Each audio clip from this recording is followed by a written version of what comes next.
It's time now for County-Wide, a presentation of Yavapai Broadcasting News.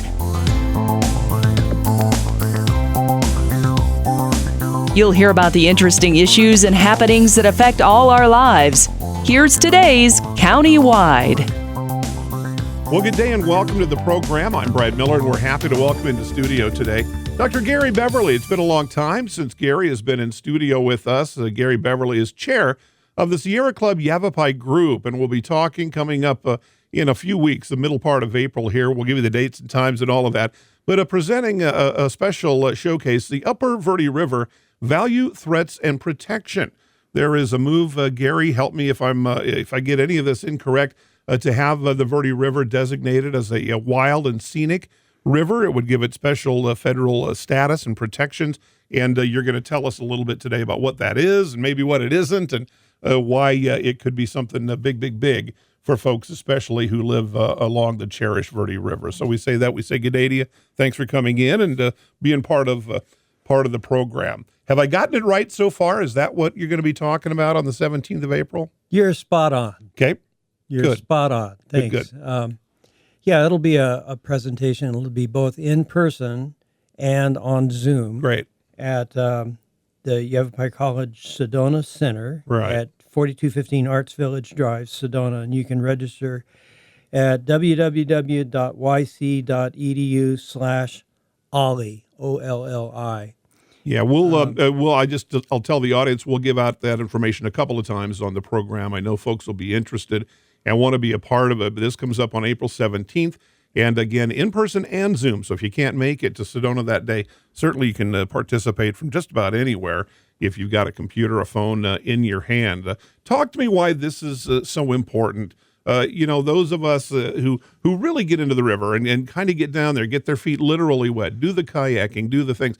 There's a lot of folks that live here and really don't kind of recreate or kind of maybe don't feel the importance of the Verde River as a daily or weekly part of their life. But if you live in the Verde Valley and in this part of Yavapai County, that river is awfully central to your life, whether you realize it or not. Is that true? Oh, absolutely. Of course, people in the Verde Valley have a much better sense of value for the river because it runs through the middle of your community. It supports $300 million worth of economic activity each year, according to a study the Nature Conservancy did about a decade ago. And there's all the wineries and the tours, and it's just nice to have this river and this green tree line riparian thing running right through the middle of your town. It's really exceptional. But most people in the Verde Valley, I think, don't realize where that water comes from. It comes from the Upper Verde. So we take the Upper Verde and we can just conceptually divide it into a couple of sections. The Upper Verde would be from the headwaters near Paulden, Arizona. I guess you know where that is. Sure. Okay. Yavapai County. Yeah. The headwaters near Paulden down to basically Clarkdale. Okay. From Clarkdale down to Beasley Flat, about 10 miles downstream from Camp Verde, is what's called the Middle Verde. The Lower Verde would be the piece of the Verde that goes from Beasley Flat down to where it joins the Salt River just east of Scottsdale. So the Verde River is 194 miles long.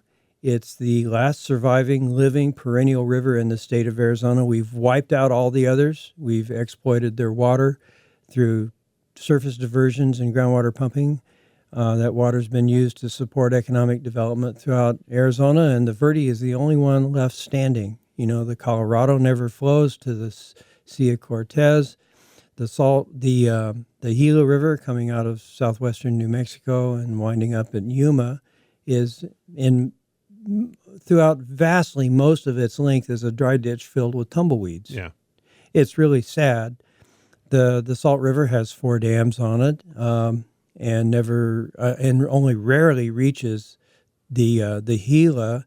The Santa Cruz River is effluent dependent. It has 2 wet spots on it from treated wastewater. And the San Pedro River is a trickle. It's dry in much of its course. And, of course, that's a very important wildlife area and flyway for birds. So the Verde is the only one that's really perennial from its headwaters to its confluence with the Salt, and so that makes it very special indeed. How has the Verde managed to avoid some of the outcomes of the others that you've described to this point? Well, most of the Verde flows through public land. So the headwaters flows through Prescott National Forest. Below Sycamore Creek, it's Prescott Forest and Coconino National Forest. Below Camp Verde, it's bordered by Prescott Forest and Tonto National Forest. So the access to the river is mainly in the Verde Valley, and people don't really understand what's upstream from Clarkdale, and what's upstream is like 45 or 50 miles of some of the finest surviving riparian habitat in the state of Arizona. What's upstream is unknown and underappreciated. It's hard to get to. Yeah. But that's kind of okay, do you think? Because it's it's helped the longevity of this river. Sure. I mean, having less public pressure on it makes management easier and has less impacts on the river. But, so I work with the Sierra Club and with the Citizens Water Advocacy Group in Prescott. And we want people to enjoy these places. If people don't know how cool a place is, if people don't enjoy it, then they're not going to be willing to protect it. So you can't just lock some place up and keep people out. That is not what we're trying to do. Recreation needs to be responsible. It needs to protect the resource. But no, we want people out there doing it. So part of this talk that I'll show a lot of photos of the Upper Verde, and you'll see, if you come to the talk, and you should, you'll see just what a magnificent, beautiful place this is. There's much more to it than beauty, though. Well, and I mean, if you stop for just a minute, and in our daily lives, we don't always do this, but if you just kind of pause and reflect and you think about that river, whether you use it for recreation, whether you don't use it at all, whether you just drive over it and it's, a bridge on your way to work, the ancients recognized the value of it. And if they hadn't, none of us would be here. I mean, the river gave life to the natives that first settled in this area.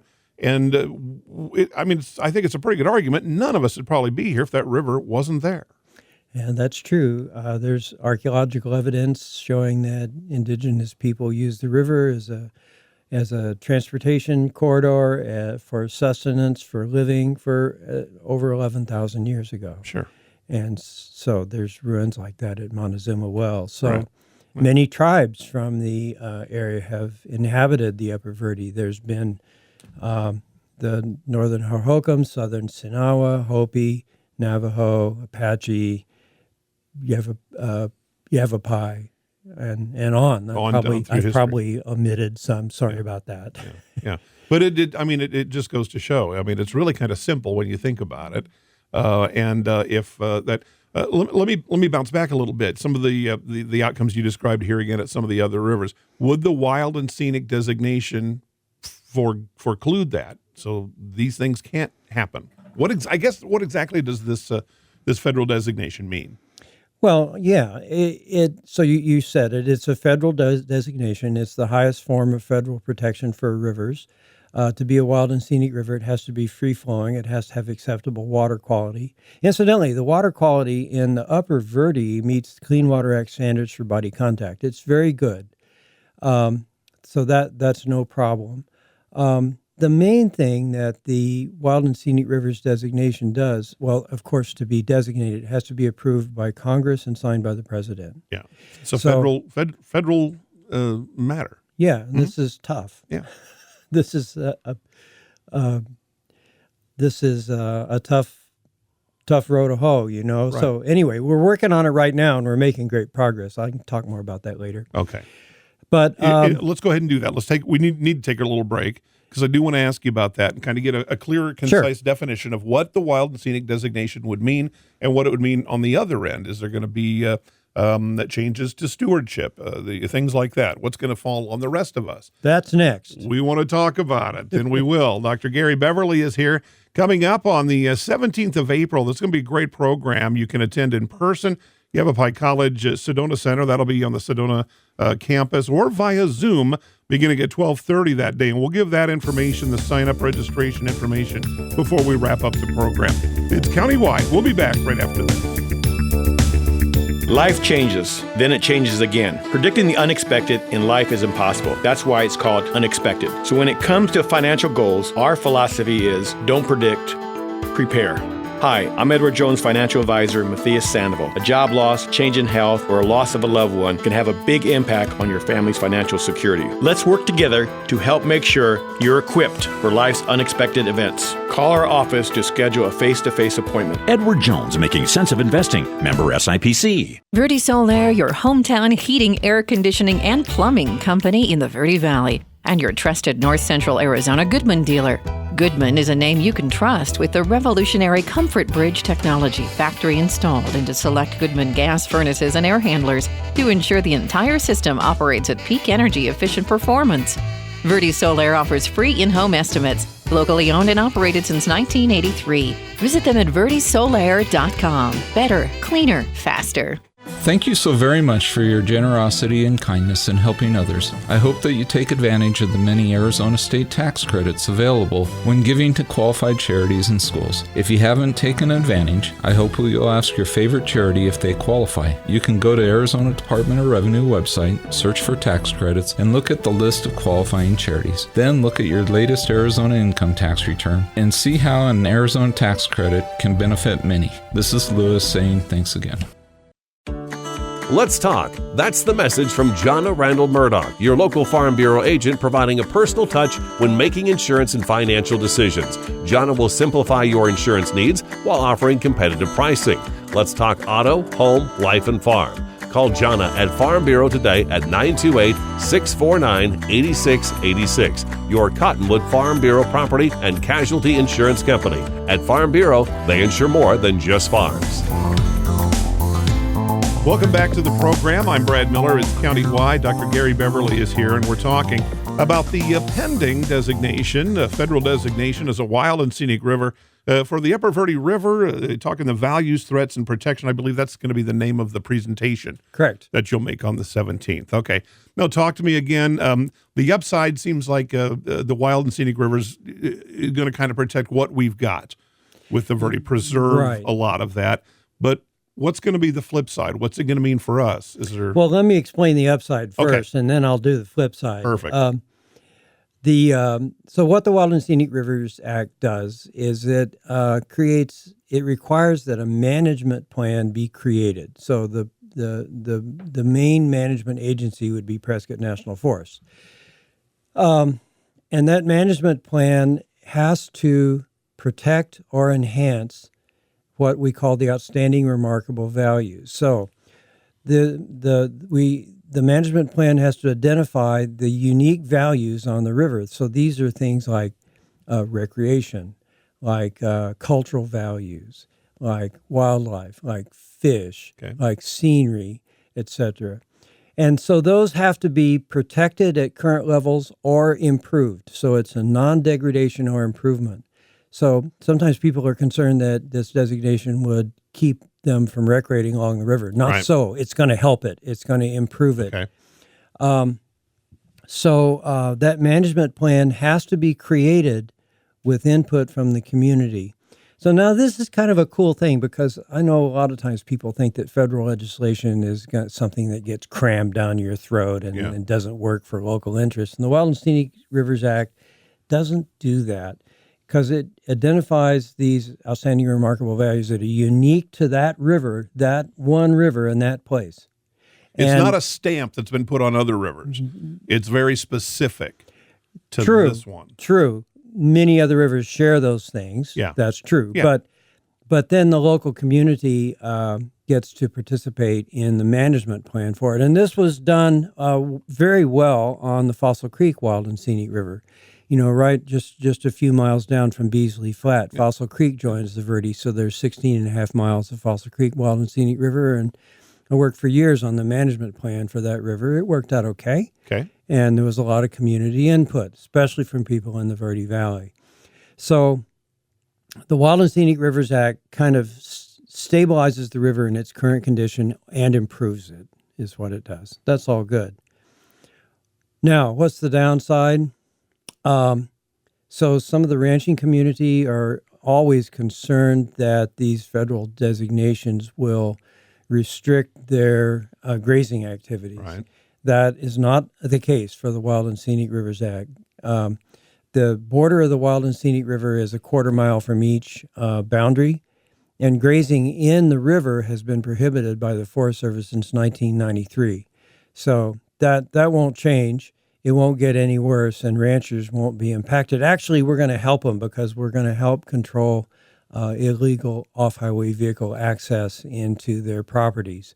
So we're trying to work with the ranching community on this. We respect their business and their role in using public lands. So but here's the big problem with the Wild and Scenic Rivers Act.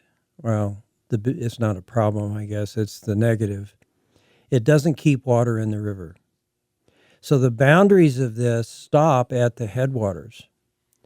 But the threat to the river is groundwater pumping in the Big Chino Valley, up gradient from the headwaters. And that's something that people in the Verde Valley have been concerned about for decades. In West Yavapai County, I live in Chino Valley. We're very concerned about it also. But groundwater pumping in the Big Chino Valley, it can dry up the river. The Arizona legislature in 1993 authorized the transfer of enough groundwater out of the Big Chino Basin into the Prescott Active Management Area. They authorized enough transfer of water to dry up the river twice over.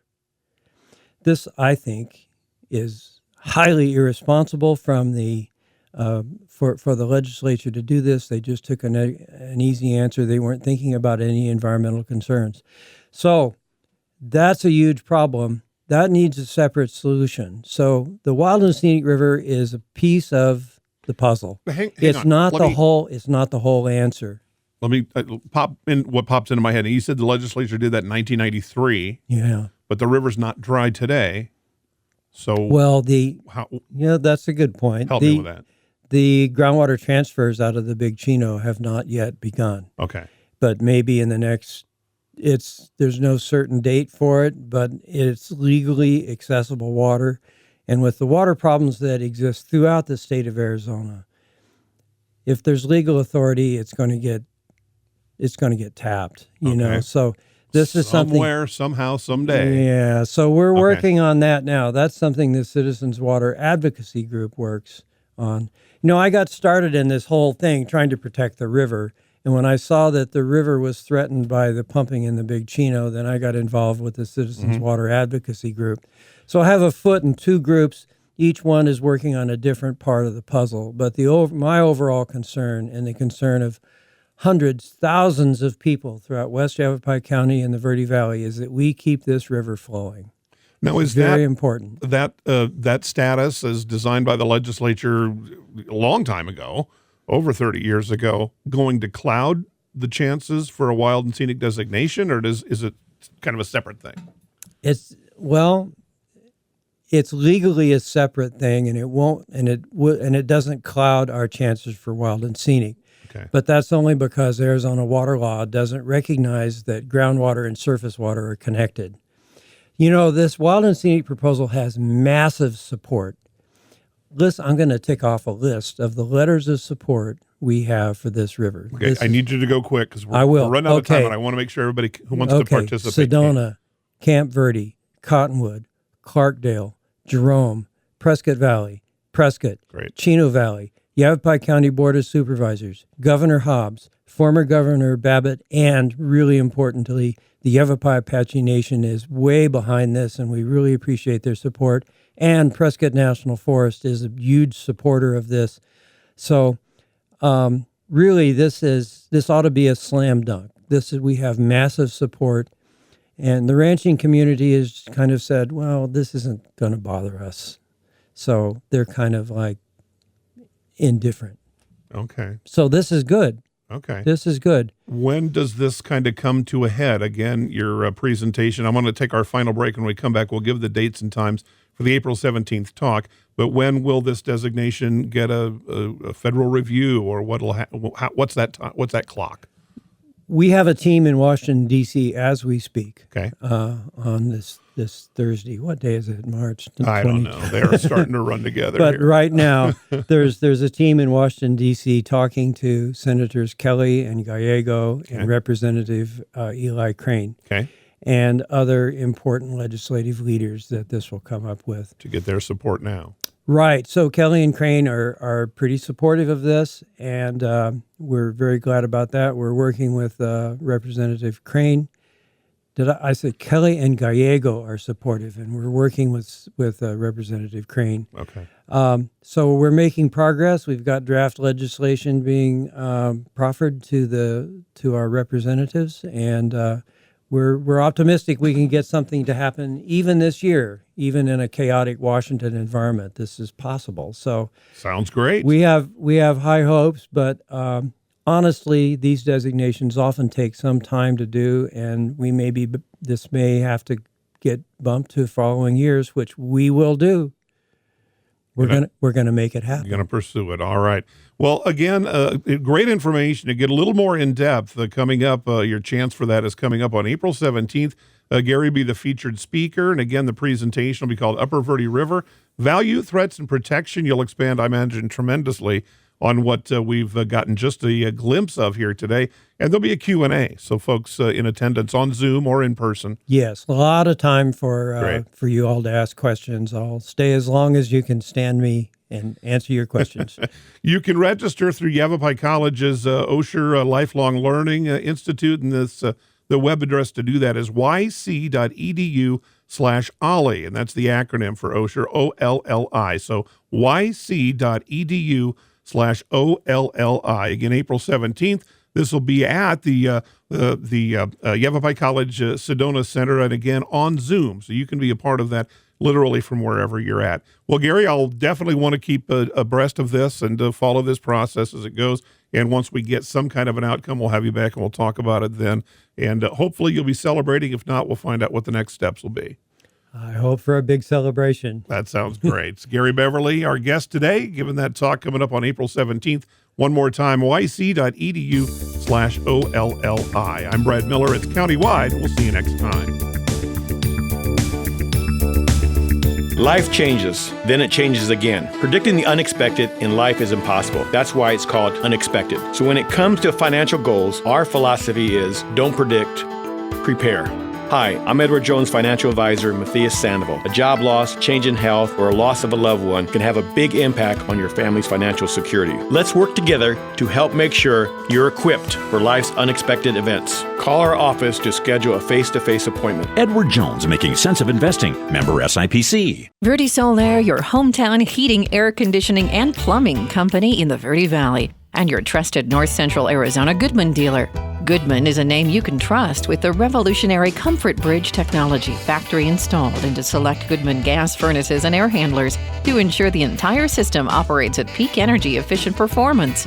Verde Solaire offers free in-home estimates, locally owned and operated since 1983. Visit them at verdesolaire.com. Better, cleaner, faster. Thank you so very much for your generosity and kindness in helping others. I hope that you take advantage of the many Arizona state tax credits available when giving to qualified charities and schools. If you haven't taken advantage, I hope you'll ask your favorite charity if they qualify. You can go to Arizona Department of Revenue website, search for tax credits, and look at the list of qualifying charities. Then look at your latest Arizona income tax return and see how an Arizona tax credit can benefit many. This is Lewis saying thanks again. Let's talk. That's the message from Jonna Randall Murdoch, your local Farm Bureau agent, providing a personal touch when making insurance and financial decisions. Jonna will simplify your insurance needs while offering competitive pricing.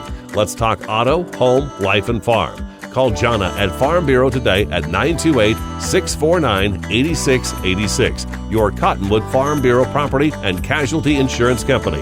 At Farm Bureau, they insure more than just farms.